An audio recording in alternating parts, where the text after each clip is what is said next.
मुल्क खुदकुशी करने पे जा रहा है। भारतीय केवल सोच रहे थे, पाकिस्तान से आगे पुख्ता खबर।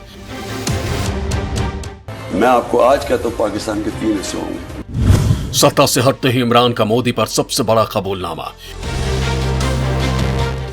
आप आम इनके थिंक टैंक्स, हिंदुस्तान के थिंक टैंक्स में देख लें, बाहर जो सारे बलूचिस्तान को अलहदा करने के प्लान हैं, इनके प्लान बने हुए हैं। टीम मोदी ने बना लिया है पाकिस्तान के 3 टुकड़े वाला प्लान। पहले इंदिरा ने तोड़ा, अब मोदी करेंगे पाकिस्तान के 3 टुकड़े। दोस्तों, जो बात भारत में टीवी चैनलों पर आपने सुनी थी, एक्सपर्ट जिसका बस अनुमान लगा रहे थे, वो अब पाकिस्तान के रास्ते बिल्कुल क्लियर हो गया है। क्योंकि सोच तो रहे थे कि तालिबानी भाई अब कश्मीर पर कब्जा करवा देंगे, लेकिन कश्मीर में छुपे शैतानों पर मोदी के मेगा प्रहार के बाद पाकिस्तान से बहुत बड़ी खबर आई है। खबर ऐसी है कि हर भारतीय को भारतीय रणनीतिकार पर गर्व होने लगेगा, क्योंकि इस बार किसी छोटे मोटे एक्सपर्ट या नेता ने नहीं, बल्कि इस बार पाकिस्तान के पूर्व प्रधानमंत्री इमरान खान ने वो अंदरूनी बात शेयर कर दी है जिसके प्लानिंग मोदी कई साल पहले ही बना चुके थे। क्योंकि दोस्तों, पाकिस्तान एक तो न्यूक्लियर बम के नाम पर उछल रहा था और दूसरा वो चीन को जमीन दे देकर लोन बटोर रहा था, आर्थिक गलियारा देकर उससे हथियार लेने में लगा हुआ था।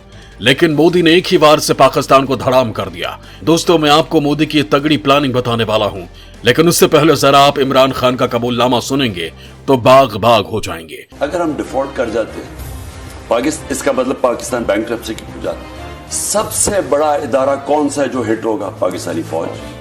जब फौज हिट होगी तो जो उसके बाद हमारे से कंसेशन क्या ली जाएगी, जो यूक्रेन से उन्होंने ली थी डीन्यूक्लियराइज करने की। सबसे बड़ा तो मसला उनको, हमारी वाहिद मुसलमान मुल्क है जिसके पास न्यूक्लियर डिटरेंट है, जब वो चला गया फिर क्या होगा?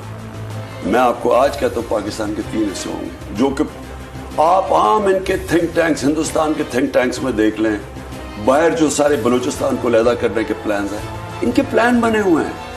तो इस वक्त अगर सही फैसले नहीं किए जाएंगे, मुल्क खुदकुशी करने पे जा रहा है। दोस्तों, ये मियां इमरान खान ने अपनी ही सेना को चेतावनी दी है कि अगर सेना ने सही फैसला नहीं लिया तो पाकिस्तान 3 टुकड़ों में बंटने वाला है। इमरान खान ने दावा किया कि विदेशों में भारतीय थिंक टैंक बलूचिस्तान को अलग करने की योजना बना रहे हैं। भारतीय थिंक टैंक के पास तगड़ी प्लानिंग है, इसलिए मैं चेतावनी दे रहा हूं। उन्होंने कहा कि पाकिस्तान आत्महत्या के कगार पर है और अगर सही फैसले नहीं लिए गए तो इसका सबसे पहला शिकार सेना होगी और यूक्रेन की तरह से हमारे ऊपर भी परमाणु बम चल जाएंगे। इमरान खान ने इंटरव्यू में कहा कि पाकिस्तान के डिफॉल्ट होने का खतरा मंडरा रहा है। यह पाकिस्तान और सेना की असली समस्या है। अगर सेना ने सही फैसला नहीं लिया तो मैं आपको लिख कर दे रहा हूं कि यह नष्ट हो जाएंगे और सबसे पहले सेना ही इसका शिकार होगी। एक बार जब देश बर्बाद हो जाएगा तब अंतर्राष्ट्रीय समुदाय पाकिस्तान से कहेगा कि हम परमाणु हथियार छोड़ दें, जैसा कि 1990 के दशक में यूक्रेन ने किया था।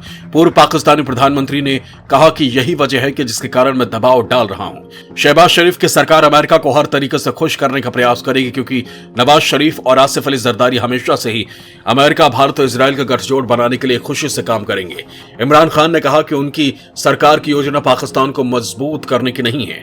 जब मुझे हटाया गया तब भारत में जश्न मनाया गया जैसे शहबाज शरीफ एक भारतीय हूं और सत्ता में आया हो। उन्होंने यह भी दावा किया कि भारत उन्हें इसलिए पसंद नहीं करता है क्योंकि वो एक स्वतंत्र विदेश नीति का पालन करते हैं। हालांकि दोस्तों, मियां इमरान इस वक्त पाकिस्तान के लिए ही भस्मासुर बन चुके हैं। अब वो अपने ही पाकिस्तान के खिलाफ संयुक्त राष्ट्र पहुंच चुके हैं, क्योंकि वो लॉन्ग मार्च करते हुए इस्लामाबाद पहुंचे थे, लेकिन शहबाज सरकार ने इमरान और उनके समर्थकों को रोकने की कोशिश की, जिस पर इमरान खान की पार्टी पाकिस्तान तहरीक इंसाफ ने सरकार की ओर से हुई ज्यादतियों और मानवाधिकारों के उल्लंघन के स्वतंत्र एवं निष्पक्ष जांच के लिए संयुक्त राष्ट्र से मदद मांगी है। दोस्तों, इमरान खान से पहले पाकिस्तान के राष्ट्रपति ने भी भारत के ब्रह्मोस को लेकर कहा था कि भारत की मिसाइल कुछ ही सेकंड्स में पाकिस्तान की हालत खराब कर सकती है। यानी मोदी की हर प्लानिंग से पाकिस्तान पस्त है।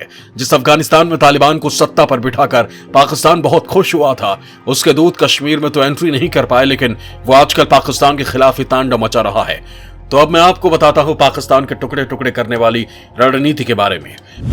बन चुकी है पाकिस्तान को खंड खंड करने की प्लानिंग। सिंधी और बलोचियों पर मोदी की सबसे बड़ी रणनीति। भारतीय सेना की तैयारियों ने उड़ाए पाकिस्तान के होश। दोस्तों, जम्मू कश्मीर से अनुच्छेद 370 हटाए जाने के बाद से पाकिस्तान बौखलाया हुआ है। लंबी कोशिशों के बाद जब घाटी में सब कुछ सामान्य होने लगा तो फिर से पाकिस्तान ने दहशतगर्द शुरू कर दी। आतंकवादी हमलों के जरिए जम्मू कश्मीर को अस्थिर करने की कोशिश में जुट गया। हालांकि इस समस्या का स्थायी समाधान तलाशने के लिए टीम मोदी इस बार पाकिस्तान के कई टुकड़े करने पर आगे बढ़ी हुई है। पाकिस्तान के लोगों ने, गिलगित के लोगों ने, पाक ऑक्युपाइड कश्मीर के लोगों ने, वहां के नागरिकों ने जिस प्रकार से मुझे बहुत बहुत धन्यवाद दिया है, जिस प्रकार से मेरा आभार व्यक्त किया है, मेरे प्रति उन्होंने जो सद्भावना जताई है, दूर दूर बैठे हुए लोग, जिस धरती को मैंने देखा नहीं है, जिन लोगों को विषय में मेरी कभी मुलाकात नहीं हुई है, लेकिन ऐसे दूर सुदूर बैठे हुए लोग हिंदुस्तान के एक प्रधानमंत्री को अभिनंदन करते हैं, उसका आदर करते हैं, तो मेरे 125 करोड़ देशवासियों का आनंद है। और इसमें खुद पाकिस्तान के लोग भी साथ दे रहे हैं, यानी आग लगी हुई है, बस भारत को इसमें घी डालना है। इसके लिए बड़े पैमाने पर आंदोलन भी चल रहा है। आजादी की मांग कर रहे नेताओं का दावा है कि अगर सब कुछ ठीक रहा तो अगले कुछ सालों के अंदर बलूचिस्तान, पंजाब और सिंधु देश पाकिस्तान से अलग हो जाएगा। यहाँ के नागरिकों को आजादी मिल जाएगी। सिंधु देश की अलग मांग को लेकर जय सिंध मुत्तहिदा महज के अध्यक्ष शफी बरफत का तो यहां तक कहना है कि सिंधु और बलूचिस्तान में रहने वाले नागरिकों के साथ पाकिस्तान सरकार शुरू से ही भेदभाव करती रही है, जैसा 1971 से पहले पश्चिमी पाकिस्तान और अब बांग्लादेश में रहने वाले लोगों के साथ करती थी। यहां के नागरिकों को पाकिस्तानी सेना और पुलिस प्रताड़ित करती है, लिहाजा बड़े पैमाने पर आंदोलन चला रहे हैं। बड़ी बात तो यह है कि मोदी ने खुद भी पाकिस्तान की इस दुखती रग पर हाथ रखा था, जिसके बाद बलूचिस्तान मूवमेंट में नई जान आ चुकी है। वो चीनियों को भी अब नहीं बख्श रहे। दूसरी ओर तालिबान का रुख भी अब भारत की ओर तेजी से बदल रहा है। वो बार बार अफगानिस्तान में फिर से दूतावास खोलने की गुहार लगा रहा है, क्योंकि अफगानिस्तान जानता है कि भारत के बिना उसका कुछ नहीं हो सकता। चीन उसे कभी भी धोखा दे सकता है, लिहाजा भारत पर ही उसे भरोसा है। तो इसी दौरान भारत ने तजाकिस्तान में मौजूद अपने एयरबेस को काफी डेवलप कर लिया है, जहां भारतीय वायुसेना ताजिक वायुसेना के साथ मिलकर नया अभ्यास कर रही है। यह एयरबेस पाकिस्तान की कमर तोड़ने के लिए सबसे बड़ा कारण बन सकता है। दोस्तों, भारत एक बार फिर से दक्षिण अफगानिस्तान में अपने पैर मजबूत करने में जुटा है, तो पाकिस्तान सीमा यानी पंजाब और राजस्थान में भी बड़े पैमाने पर हथियार और सैन्य बलों की तैनाती कर चुका है। इसके साथ ही भारतीय नौसैनिक बल और मरीन कमांडोज को भी दुरुस्त हालत में युद्ध का सामना करने के लिए तैयार किया जा रहा है। हाल ही में भारत ने चीन से लगी अपनी सीमा पर सुपरसोनिक ब्रह्मोस मिसाइल तैनात कर अपने इरादे जाहिर कर दिए हैं। एक्सपर्ट मानते हैं कि भारत पाक युद्ध की स्थिति में भारत की जीत तभी सुनिश्चित की जा सकती है जबकि भारतीय वायुसेना कार्रवाइयों के शुरू होने के मात्र 12 घंटों के अंदर ही पाकिस्तान की वायुसेना पर काबू पा ले। भारत ने यूक्रेन युद्ध के बाद से अपने आप को और अपग्रेड करने की ओर कदम बढ़ा दिया है। अब पीओके, गिलगित और बाल्टिस्तान पर हमलों के लिए सेना के माउंटेन डिवीजन को हमले के लिए तैयार रखा जा रहा है, क्योंकि ये युद्ध की स्थिति में इस्लामाबाद को भी का काम कर सकती है। तो वहां समुद्री युद्ध की स्थिति में भारतीय नौसेना मकरान के समुद्री तट और ग्वादर पोर्ट को ध्यान में रखते हुए अपनी रणनीति बना रही है, ताकि पाकिस्तान के बंदरगाह शहर कराची पर भारतीय बख्तरबंद डिवीजनों और भारतीय लड़ाकू विमानों और अरब सागर में पनडुब्बियों को एक साथ मिलाकर हमला करने के लिए आगे बढ़ाया जा सके।